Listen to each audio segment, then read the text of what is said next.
Hello from Reelfoot Lake outside Tiptonville, Tennessee. I was going to film this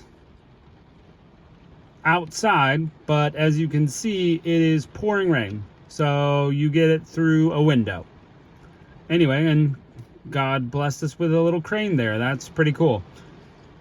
So we are in 1 Chronicles 10 and 11. And we've just come through 9 chapters of lineage, cities, job descriptions, and now we're going to get into some of the history of the nation of Israel.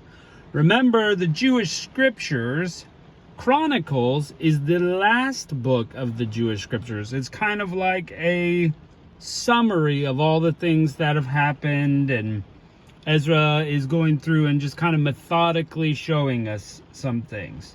Because it's a summary, we don't get some of the long stories we got in Samuel or Kings. But we are going to get some of it. So we'll see what Ezra decided to include and what he didn't. First off, Saul and his sons died in a battle against the Philistines. I mean, they jump right into that moment. We don't get any of the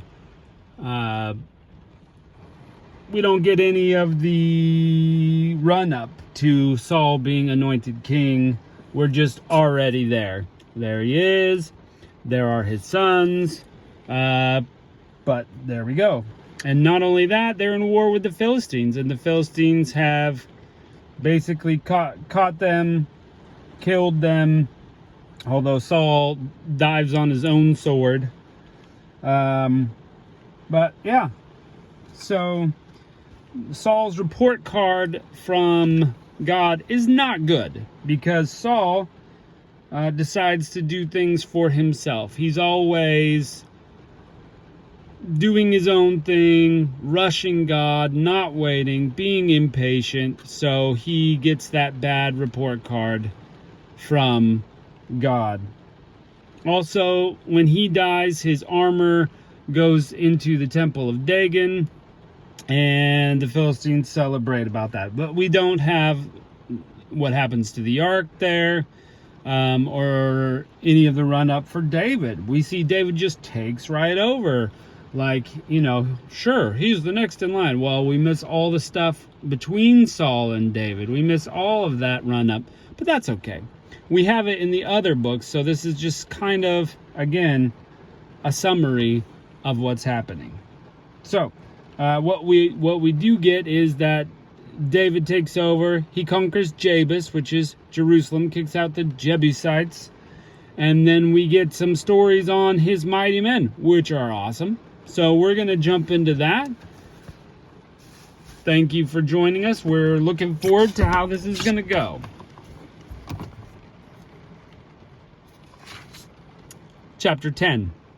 Now the Philistines fought against Israel, and the men of Israel fled from before the Philistines and fell down slain in Mount Gilboa.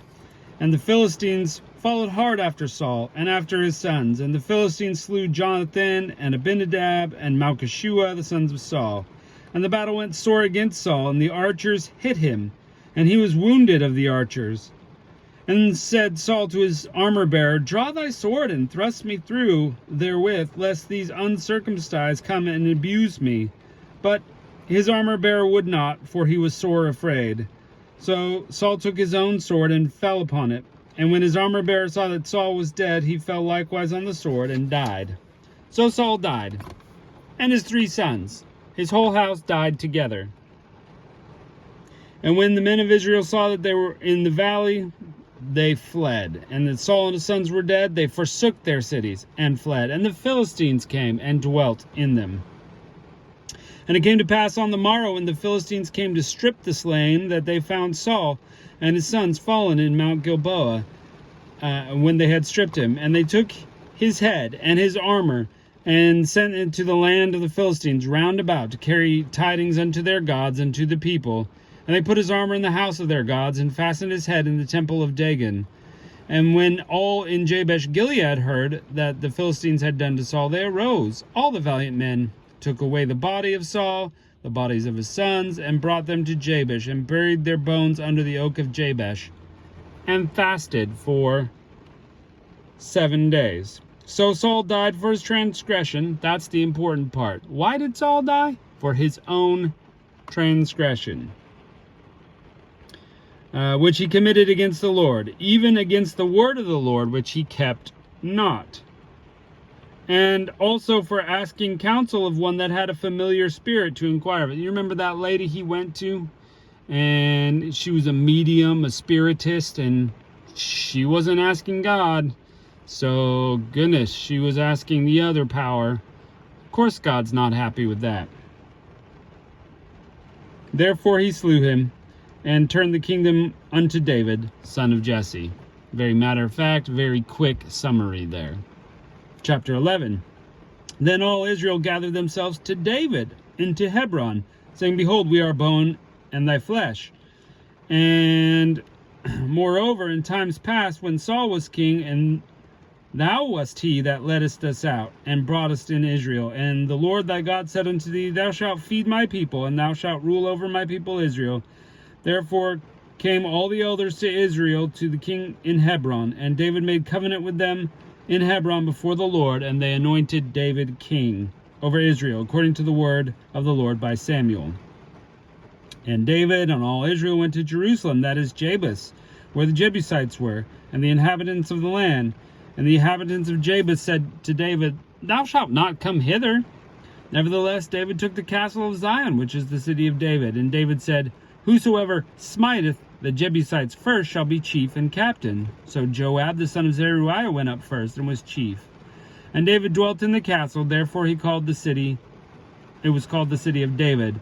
And he built the city round it, even from Millo round about. And Joab repaired the rest of the city, so David waxed greater and greater, and the Lord of hosts was with him.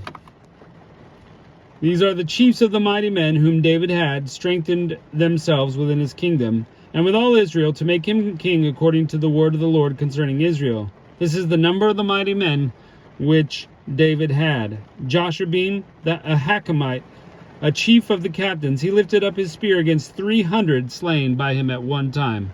Whoa, that's intense. That's like a movie. And after him was Eleazar the son of Dodo, unfortunate, the Ahohite, who was one of the 3 mighties. And he was with David at Pasdammim, and there the Philistines were gathered together, where there was a parcel of ground full of barley. And the people fled before the Philistines. And they set themselves in the midst of that parcel, and delivered it, and slew the Philistines, and the Lord saved by them a great deliverance. Now 3 of the 30 captains went down to the rock of David into the cave of Adullam, and the host of the Philistines encamped in the valley of Rephaim. We remember this story. And David was then in the hold of the Philistines' garrisons, which were at Bethlehem. And David longed, and he said, Oh, that one would give me a drink out of the water of the well at Bethlehem.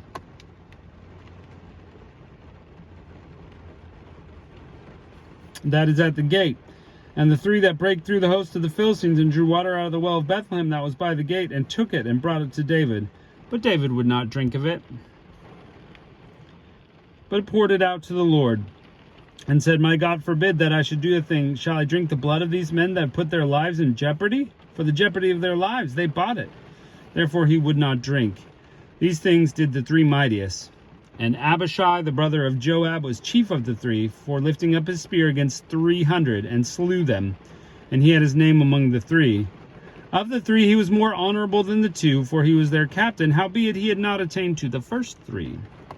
Benaiah, the son of Jehoiada, was a valiant man of Kabzeel, who had done many acts. He slew 2 lion-like men in Moab. Also he went down and slew a lion in a pit on a snowy day. Pretty awesome. And he slew an Egyptian, a man of great stature, 5 cubits high, 7.5 feet. And in the Egyptian's hand was a spear like a weaver's beam. And he went down to him with a staff, and plucked a spear out of the Egyptian's hand, and slew him with his own spear. Ah, that's crazy. Those things did Benaiah the son of Jehoiada, and had a name among the 3 mighties. Behold, he was honorable among the 30, but attained not to the first 3. And David set him over his guard. And he actually does a few things we remember before. Also the valiant men of the armies were Asahel, the brother of Joab, Elhanan, the son of Dodo of Bethlehem, Shammah the Harorite, Helaz the Pelonite, Ira the son of Ikish the Tekoite, Abiezer the Anathite, Shibakah the Hushathite, Eli the Ahohite, Mahariah the Nephathite, Heled the son of Banah the Nephtophethite, Ittai the son of Ribai of Gibeah, that pertained to the children of Benjamin, Benaiah the Pirathite, Hurai of the brooks of Gash, Abiel the Arbathite, Asmavet the Baharumite, Eliabah the Shalabanite, the sons of Hashem, the Gizeonite, Jonathan the son of Shage the Herahite, Ahiam the son of Sacher the Herahite, Eliphal the son of Hefer the son of Mecherathite, Ahijah the Pelonite, Hezrah the Carmelite, Nehoriah the son of Ezbai, Joel the brother of Nathan, Mibhar the son of Hagariah, Zelek the Ammonite, Nahariah the Berathite, the armor-bearer of Joab, the son of Zeruiah, Eri the Ithrite, Gareb the Ithrite, Uriah the Hittite. Remember that guy? That's who David got in trouble with. Zabad the son of Allah, well, he didn't get in trouble with Uriah. He got in trouble with his wife, Bathsheba. Adinah the son of Shizah the Reubenite, the captain of the Reubenites, were 30 with him. Hanan the son of Makkah, and Jehoshaphat the Mithanite, Uzziah the Ashtarite, Shammah and Jehiel the sons of Hotham the Arorite, Jadiel the son of Shimri, and Joha his brother the Tizite. I like that one. Tizite. Eliel the Mahavite, and Jerebiah the Jashoviah, the sons of Elnam, and Ithma the Moabite, Eliel and Obed, and Jesiel the Mesobite. So there you go, some mighty men, some mighty awesome stories, and we're going to see where we go from there. You know, we've heard David's story before, but let's continue in Ezra's take. All right, thanks for joining us, and catch you next time.